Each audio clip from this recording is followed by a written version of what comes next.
Welcome to School Matters. I'm Haley. We're here at the Center for Communications and Media Relations at Marana High School. I love this place, the teachers, the projects, and how everything is student run. Okay, well, enough about the center. Later in the show, we'll see how some high school students got to perform on the big stage, see how planks of wood can inspire creativity, and experience a student-run poetry slam. But first, we'll head to Tuckahoe Middle School, where a science lesson involves students running a political campaign. Hi, my name is GYSA, and I'm the second block candidate. I'm Leah Austin, and I am the candidate for the Block 5 campaign. My name is Trip Crown, and I believe that I am the best candidate for Governor of Virginia. So we were working on an environmental project where we were it was like we were running for governor, and we were trying to figure out the best way for Virginia to run on energy. We are more dependent on electricity than we have ever been before. And then we had our whole class kind of work together to make a plan with videos and websites. I'm here for the environment, and I'm here for you. And then we had a final debate with note cards and information, and we just kind of tried to get our idea across as why it was better than the other candidates. By using my energy plan, we can protect the environment as well as all of you.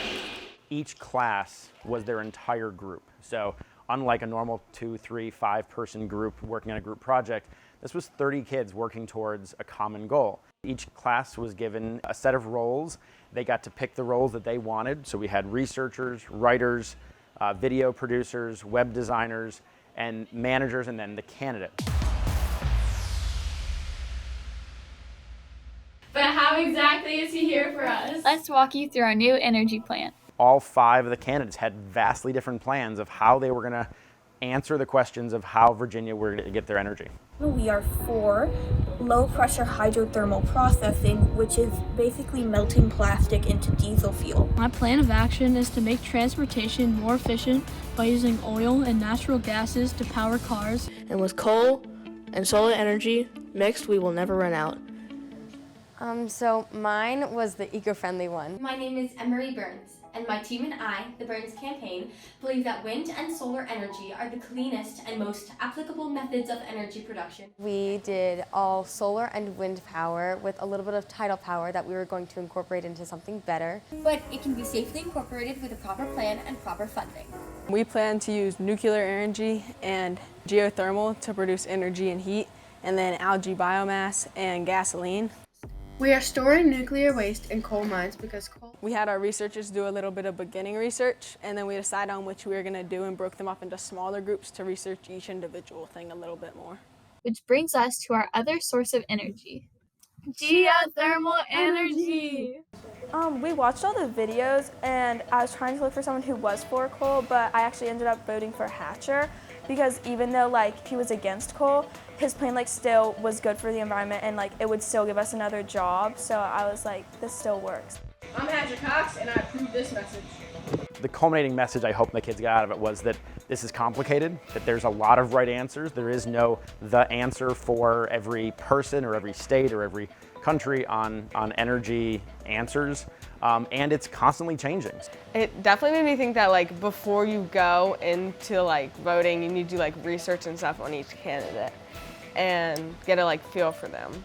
This definitely helped me grow in public speaking, talking to people, I think it also definitely helped in improv, kind of thinking on your feet, making sure that oh, I know this, but they asked this question, so should I use this instead of that? I mean, it was a lot of fun. I like public speaking a lot, so I was kind of excited for it. I was a little nervous, and then winning was just really fun because our whole class worked really hard, and we were working the entire class periods every single time, sometimes into lunch, so I'm glad that we could win. Statistically, there's a good chance that some of these kids might be in the energy field at some point in their career, and this is hopefully something that's going to spark them into that little beginning of thinking about this. Another round of applause for our fantastic team.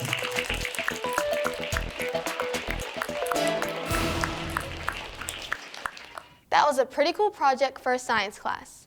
I had never even heard about that algae idea before. While we're on the topic of middle school, let's head over to Moody, where staff came up with a very special way to celebrate Valentine's Day.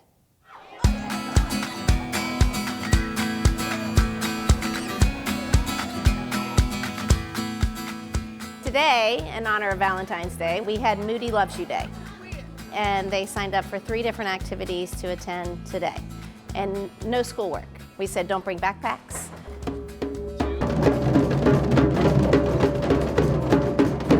we have at least 15 workshops. Students got to pick 3 and then an alternate. And it might have worked out where they might not have got what they wanted, but then they get to learn something new. And that's the whole point of Moody Love You Day. So they get to explore new opportunities as well. Look at that. No! It's perfect.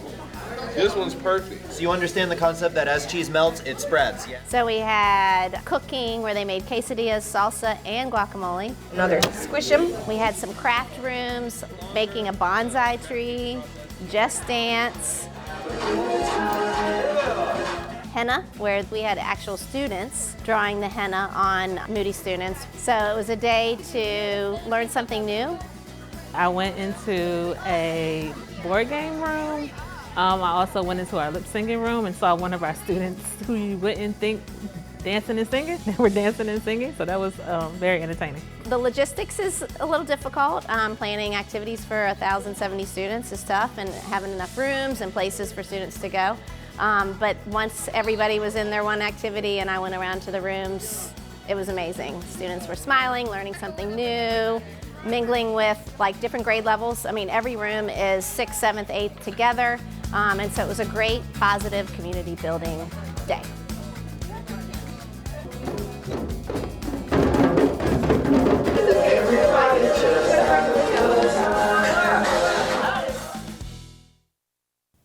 Spending a day banging a drum and making quesadillas. That's my kind of school. I love quesadillas. Not a big fan of guacamole.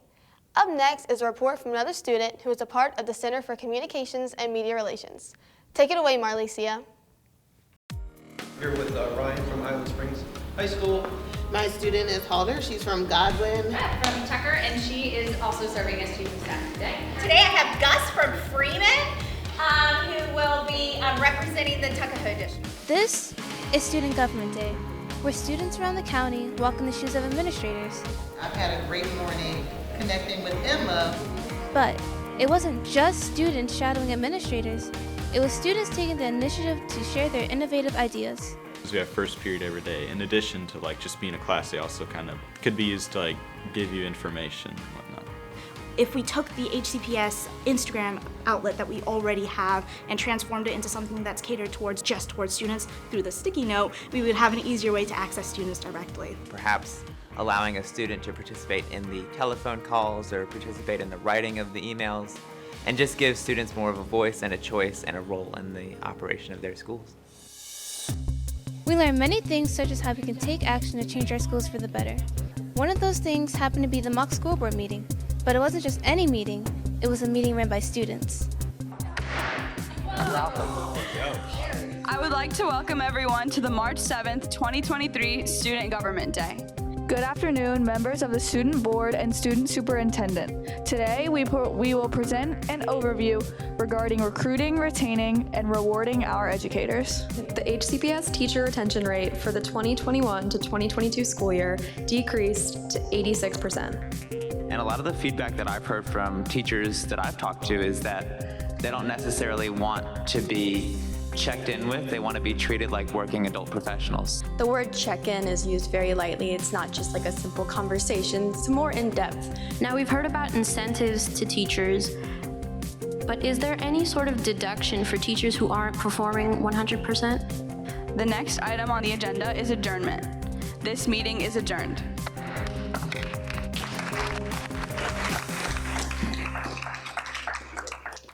Nice job, Marlicia. When we come back, we'll see some elementary students get some hands-on experience at engineering and aviation.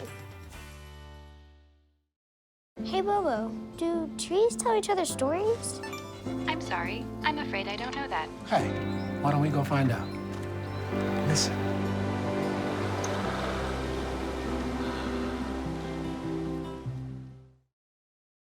We are with the Virginia Department of Aviation, and we are based just down the road here at Richmond International Airport. And we came here today with our Icon A5. It's a light sport amphibious aircraft. Are any of you guys interested in maybe becoming pilots one day?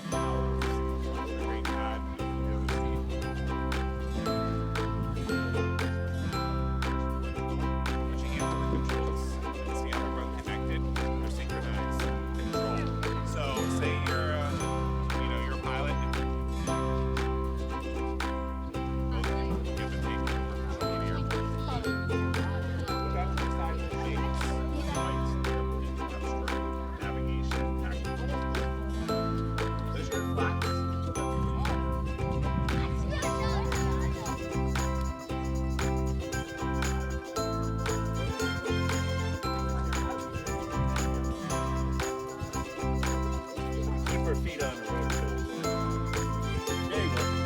That's the throttle. That's the way they designed it. Look up.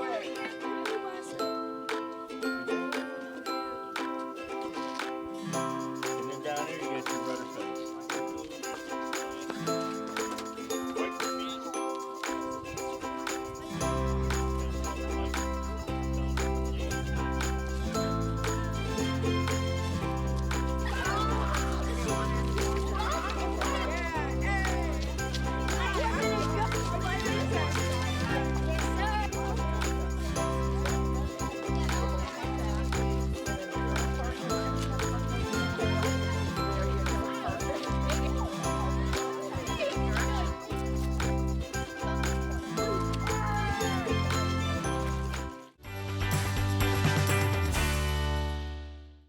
Welcome back to School Matters. I'm Haley.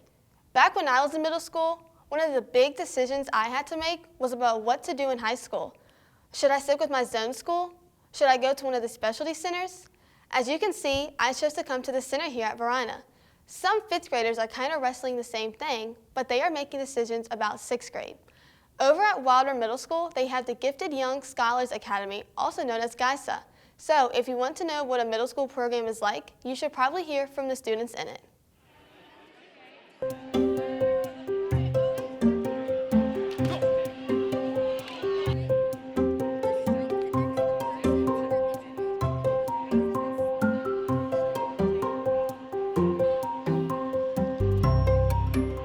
GYSA Innovation Showcase of Talent, our extravaganza, the creme de la creme, present what they've been into, and so that you can really see that it's not just about achievement, it's also about effort. You use some of the bark to take the fire and put it back here so some juice left in these parts. GYSA is a Gifted Young Scholars Academy, and Innovations is a class that the gifted students take, and in it they get to explore their dreams, their hopes, their ambitions, aspirations, and so they work along with their fabulous teachers, and they come up with different ideas and different experiences that they are interested in. Great. Thank you. This presentation is about how the different instruments make sound.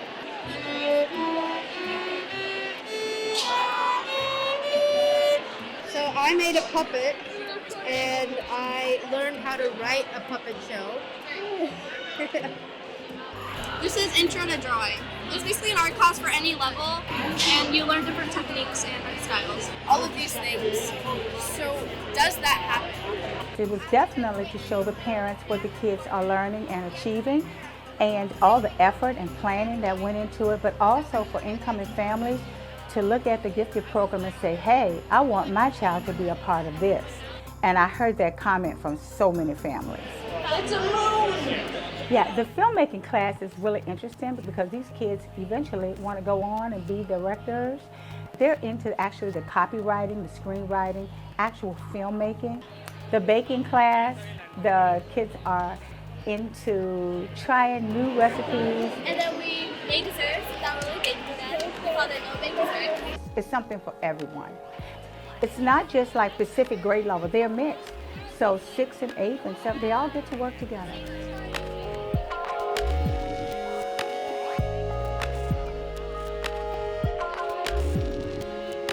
So what you saw was innovations at its best, synthesized together so that the students can share their talents and view through different lenses, different perspectives.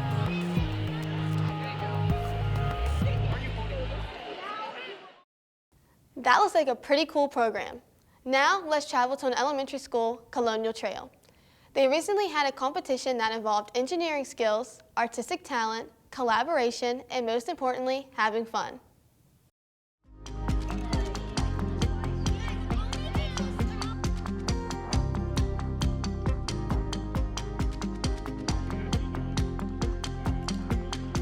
We had a KEVA competition that we hosted at Colonial Trail. We had 212 students from 12 different elementary schools that covered all 5 magisterial districts in Henrico County.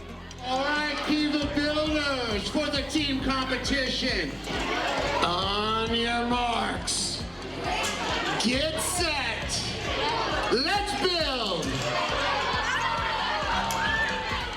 wanted to create an inclusive environment that kids could create and connect and really just engage in some really fun, meaningful activities. Here's my 3 rules. Work hard, be nice, have fun. All right? Just have fun. They're these little blocks. I mean, they're little planks, they're called. They've been around forever. They've been around in the county in a little bit. They're all made of 100% wood from maple, made in America. The wood comes from Maine, where the maple trees are very hard, and so that makes this, we use some of the very best maple that's available. So there's gonna be a jellyfish hid here, and like it's like the surface is the water. One of the things that makes building with the KEVA planks so different than Legos or any other sort of construction set is the fact that all the pieces are identical. People who are intimidated by maybe the complexity of Lego structures and other things like that, they aren't intimidated by this because it's so simple. So that's part of the magic of why it works so well. This was the first KEVA competition of its kind in the world. We had teams of 4 come in, and we had 2 different divisions. We had a 2nd grade and 3rd grade division and a 4th and 5th grade division. And each team would compete in 3 different challenges. One challenge was an individual challenge where one student would build a tower as high as they could in 2 minutes. Another one was a partner challenge, and the challenge on that night was to make a structure as wide and long as they could with only having 8 planks touching the ground at any one time. And then the team challenge, where all 4 were building at the same time, was to build a 3-dimensional animal, fictional or real, and they had about 40 minutes to do that. It definitely encompasses each part of the learner profile because they're thinking critically, they're thinking creatively, they're collaborating together. Communication is probably the biggest piece of it, and they knew that. No, we're going upwards first and then we're going. And so some of them would sit back and say, wait, let's figure out a plan for this, and then they'd work together to collaborate on what would be best for the next step. I do like them. They're very interactive and they allow you to do anything, no matter what. It was just the best possible recipe for everybody in the county getting together to do something fun and to just feel a part of something together. Encompassed everybody, encompassed everything that Henrico stands for, and I thought we saw the best of the students, the best of the parents, and the best of the teachers. It's teams of kids from all over the county getting together and connecting and being creative and building, and that part won't change at all. Did you see kids crying? No. Did you see kids arguing? No. It makes me feel really proud. I'm proud of myself and I'm proud of my classmates because we all worked together. It wasn't just like one person won. We all worked together to win. And they're really fun to see what you can build because when you build with them, you figure out a lot of things that you didn't think you'd be able to build with them before. I hope that next year more schools will join because this is for everybody. Every child, every adult really. It's for everybody. So it's not exclusive, it's inclusive. When they're building something, if they've just thought of something that they've never seen before, they just invented a new way of putting the blocks together. Even though maybe somebody else had done something similar, they're getting the experience of what it is to create something that wasn't before, and now it is, and it was my idea. I had the idea, I made it happen, and there it is. This has changed the culture of some of the students that have never engaged in any activity in their school, and it all came here together in one place, an inclusive competition. It's a testament to this county that they support activities like this. This doesn't happen without engaged kids, and Henrico County has the most engaged kids, bar none. They used over 50,000 wooden planks that day. When I heard that they had to create an animal out of those pieces of wood, I thought, no way. But they pulled it off. Well done. When we come back, it's a celebration of Black History Month with music and poetry from Henrico County Schools.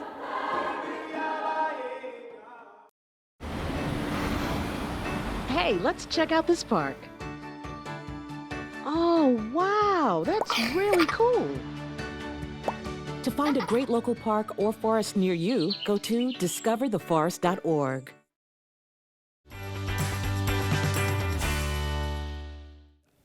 Welcome back to School Matters. I'm Haley. So far, we've seen students as school board members, students running for governor, and students making lots of things out of wooden planks. Now it's time for something that's more standard in school, books. Let's hear from another colleague here at the Center for Communications and Media Relations. Chanel is going to tell us about a special day in March with a very special focus. Should we read this one or this one? So the title of this song is... For elementary school students, having books read aloud is nothing new. But each March, literature gets some added attention. That's because March 2nd is Read Across America Day, with guest readers flocking to our schools. So give me a thumbs up if you're ready to hear the message he has for you. Another reason this day is special is that March 2nd is also the birthday of famed author Dr. Seuss. A leader in this game of life. One of the books most popular this year is I Promise. You might not know the title, but you probably know the author, LeBron James. I promise to go to school and read as much as I can. Even some high schoolers got into the act. The Mills Godwin girls and boys soccer teams visited Pinchback Elementary to read to students. Did not, said the second letter. Did too, said the third. The titles and authors may have varied, but the goal of the day was the same everywhere. Showcase some entertaining books while helping others develop a lifelong love of reading. It wasn't easy, since I was the slowest reader in first grade. Yeah! Thank you, guys. Nice job, Chanel. Here at Varina, we have some really talented singers in our chorus. I'm sure that can be said for all of our high schools. What if you brought all that talent together? You need a pretty big stage.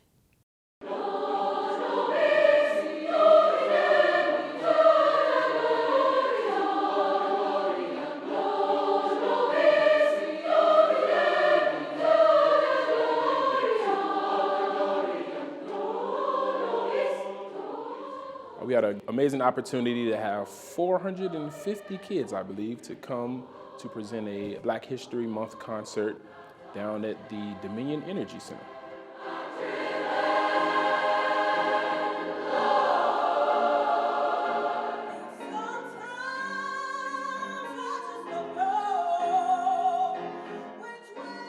A great mixture of the different ensembles that are represented in all 9 of our high schools throughout the county.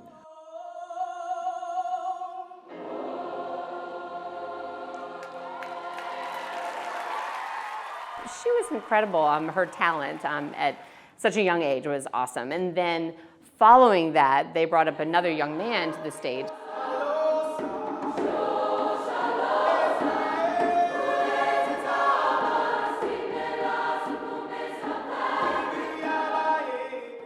Part of our mission at Richmond Performing Arts Alliance is to nurture the artists of tomorrow and to provide spaces for the arts to thrive. So our goal was to support Henrico, because we're community partners with them, by providing this beautiful venue that the students could perform on this giant stage that they've probably maybe from time to time through their childhood seen, but to get to be up on that stage and perform for their parents was a pretty cool thing.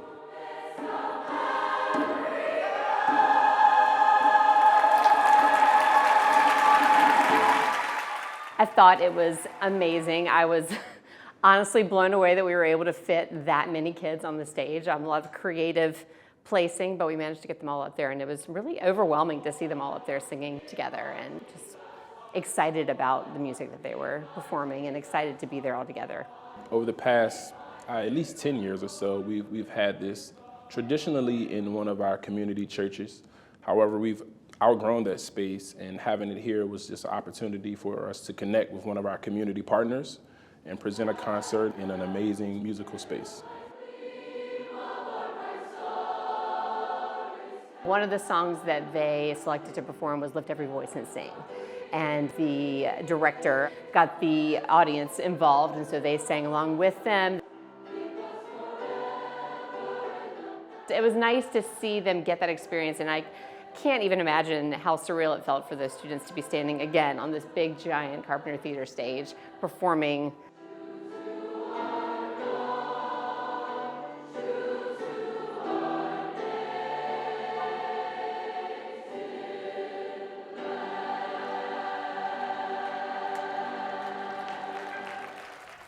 Wow, performing on a stage that big is something I would not want to do. We'll end our show with some excerpts from a recent poetry slam. For School Matters, I'm Haley. Thanks for watching.